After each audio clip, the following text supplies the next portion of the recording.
Welcome to the Deep Dive. We sift through the information so you don't have to. Today, we're doing a really critical deep dive. We're looking at cultivating courage, overcoming fear, to really unlock potential, especially in competitive spaces like the tech sector. That's right. And our mission here is, well, pretty focused. Finding actionable ways to genuinely fear less and roar more. This isn't just talk. It's about fundamentally changing our relationship with fear so it stops being the limiting factor. And the economic angle here, it's staggering. Let's just jump into the numbers. Only 7% of startups have a female founder. Just 7%. That's incredibly low. And it immediately signals a huge missed opportunity. Exactly. Because when you look at performance, companies with diverse leadership, they're actually 21% more likely to outperform their competitors. And that gap isn't just theoretical. The research points to a shocking $2 trillion opportunity gap. $1 trillion? Yes, in tech alone. It's economic value just left on the table because talent isn't being fully represented or empowered. It really puts it in perspective. This isn't, just a social issue. It's fundamental to business success. The data shows companies with more women leaders achieve 34% higher ROI. 34%. Yet globally, only 27% of tech leadership roles are held by women. So the main point for you listening is empowering women in tech isn't some side project. It's actually central to driving innovation and, frankly, better business results. Yeah. The potential just sitting there, untapped. It's enormous. Okay, so let's unpack how we get there. We have to start by acknowledging fear itself. It's universal, right? Our bodies, our brains, they're literally wired for it, for survival. Absolutely. It's built in. But the danger, as the sources warn, is that if we let that fear run the show unchecked, it keeps us locked in what they call the prison of the comfortable and predictable. Safe, but small. And we never reach our actual potential.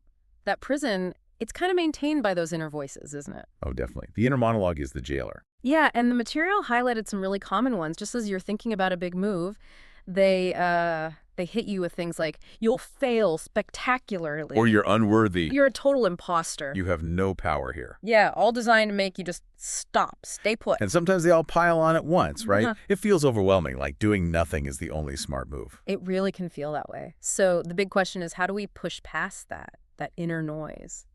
Well, this is where the material offers a fascinating perspective shift right away. Experiencing fear.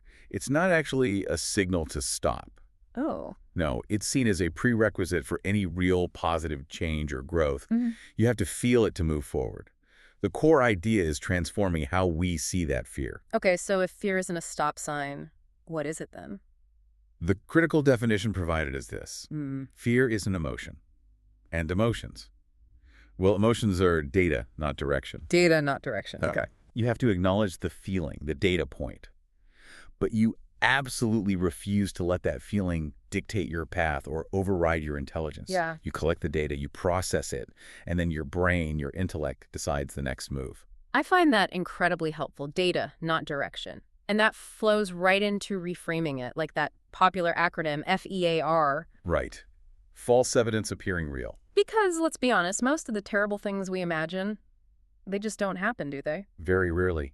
And the reframing advice pushes this further.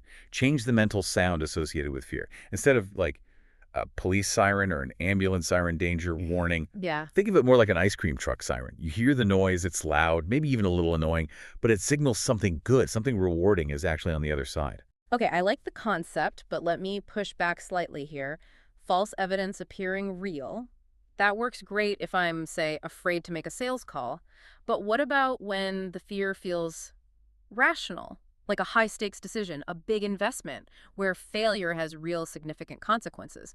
How does data, not direction, work when the evidence isn't false? That's a really important question. And the framework still applies, actually. Even when the fear is rational, when the data points to genuine risk, the fear is still data. Okay. It's valuable data telling you, hey, here are the potential pitfalls. Here's where you need to be careful. So it prompts you to prepare better, to gather more information, maybe build in some safety nets or adjust the plan. The fear informs your strategy. Ah, I see. So it doesn't mean ignore the risk. It means use the fear data to mitigate the risk intelligently. Exactly. You acknowledge it. Okay, fear, I see you. Point taken. Then you move past it, feel it, use it to prepare and operate through it, but smartly. That makes a lot more sense. It becomes a catalyst for smarter action, not paralysis. Which leads to this really counterintuitive piece of advice we found. To live your best life, you should actually allow yourself to experience more fear. Yeah, it sounds backwards, doesn't it? Yeah. But the idea is to actively invest in mastering things you fear. Like deliberately choosing scary things. In a controlled way, yes. Things like public speaking, if that terrifies you, or asking for that promotion, or leading a project outside your comfort zone. You intentionally operate through the fear because that's how you build the mental muscle, the resilience for bigger unknowns later. It sounds like making a very conscious decision, a commitment. It absolutely is. Think about powerful historical examples like Rosa Parks. Her action wasn't just a sudden impulse. It came from a mind that was already made up. Doubt and fear had been dealt with beforehand. When you are truly resolute, fear loses its grip. Okay, that's a strong foundation. Let's move into the practical strategies, then the 4 antidotes the sources offer to cultivate courage. Antidote number 1 is creating a growth mindset. Yes, the work popularized by Carol Dweck. It's fundamental. A growth mindset means you believe your abilities can be developed through dedication and hard work. It's about focusing on effort, learning, strategy, not just innate talent. And that completely changes how you view failure, right? Totally. It's captured perfectly in that quote from Sandra Rivera. I never lose, I either win or I learn. I love that. Win or learn. Failure isn't the end, it's just feedback. Exactly. So being fearless in this context doesn't mean you don't feel fear. It means you push through it. Because, whatever the outcome, you'll gain something valuable, either the win or the lesson. And preparation is key to that push. Absolutely crucial. The material stresses. Collect data. Talk to experts. Get honest feedback from people you trust. You build confidence not by ignoring fear, but by arming yourself with information and support. You replace raw emotion with, actionable intelligence. We saw a really powerful example of this, didn't we? The story about nearly letting fear derail, applying for that technical assistant and chief of staff role to the Intel CEO. Oh yeah, the TA role to Brian Krzanich. That's a huge role. Basically, the CEO's right hand involved in everything at the highest level. Immense pressure, immense visibility, career making or breaking. Definitely. And the inner voice was loud then. Deafening, apparently. Yeah. You're not qualified, you won't even get an interview, all of that. But the turning point, the winning strategy, came from a core realization. Fear is temporary, but regret is forever. Wow. That's a powerful calculation. It is. That understanding provided the conviction to just push the temporary fear aside and focus on building a strategy to actually win the role. Not just apply, but win it. That really cuts through the paralysis. And it reminds me of that Oprah quote, a queen is not afraid to fail. Failure is another stepping stone to greatness. With a growth mindset, failure just becomes fuel. Precisely. Which brings us nicely to the second antidote, building a strong network. Relationships, the sources say, fundamentally shape your future trajectory, especially when aiming higher. I thought the metaphor used here was really effective, stepping out onto a high wire, feeling alone. But your network, that's the net below you. It provides that psychological safety, that confidence boost you need to even take the first step out there. And it has to be intentional. This isn't just your holiday card list. It's a network you actively cultivate for specific things. Coaching, solid advice, tough feedback when you need it, and, importantly, people who help you envision a bigger future than maybe you see for yourself right now. And a key part of that network is advocacy, isn't it? People who, as the source puts it, wear your T-shirt when you're not in the room. Yes, that's critical. People who will speak up for you, endorse your skills, mention your name in meetings you're not even in. Without advocates, even the best talent can get overlooked. Okay, so growth mindset, strong network. What's the third antidote? The third is practice resilience. If the network is your external support, resilience is your internal shock absorber. It's about building a supportive inner environment. And what does that involve? Key components mentioned are optimism, adaptability, really prioritizing self-care. You can't bounce back if you're running on empty and, crucially, self-awareness. Knowing your triggers, your strengths, your patterns. There was a really challenging idea linked to resilience. The obstacle is the way forward. That sounds counterintuitive. We usually try to avoid obstacles. Right. But this perspective flips it. Instead of seeing a setback or failure as a dead end, you view it as a necessary part of the path. It forces you to ask a powerful question. How can this thing that feels like the worst thing that happened actually become one of the best things for my growth? So you actively look for the lesson, the strengths gained, immediately. Immediately. You mine the obstacle for wisdom instead of just, getting bogged down by the frustration. That is resilience in action. That idea of deep commitment, and also drawing strength from others' belief in you really came through in the story about Pamela Lardy. Oh, Pete Lardy, yes. A powerful story. In March 2009, she apparently saw a huge potential, calling the speaker Intel's next rock star and planting the seed for that ambitious chief of staff TA goal. And then the timing. Just devastating.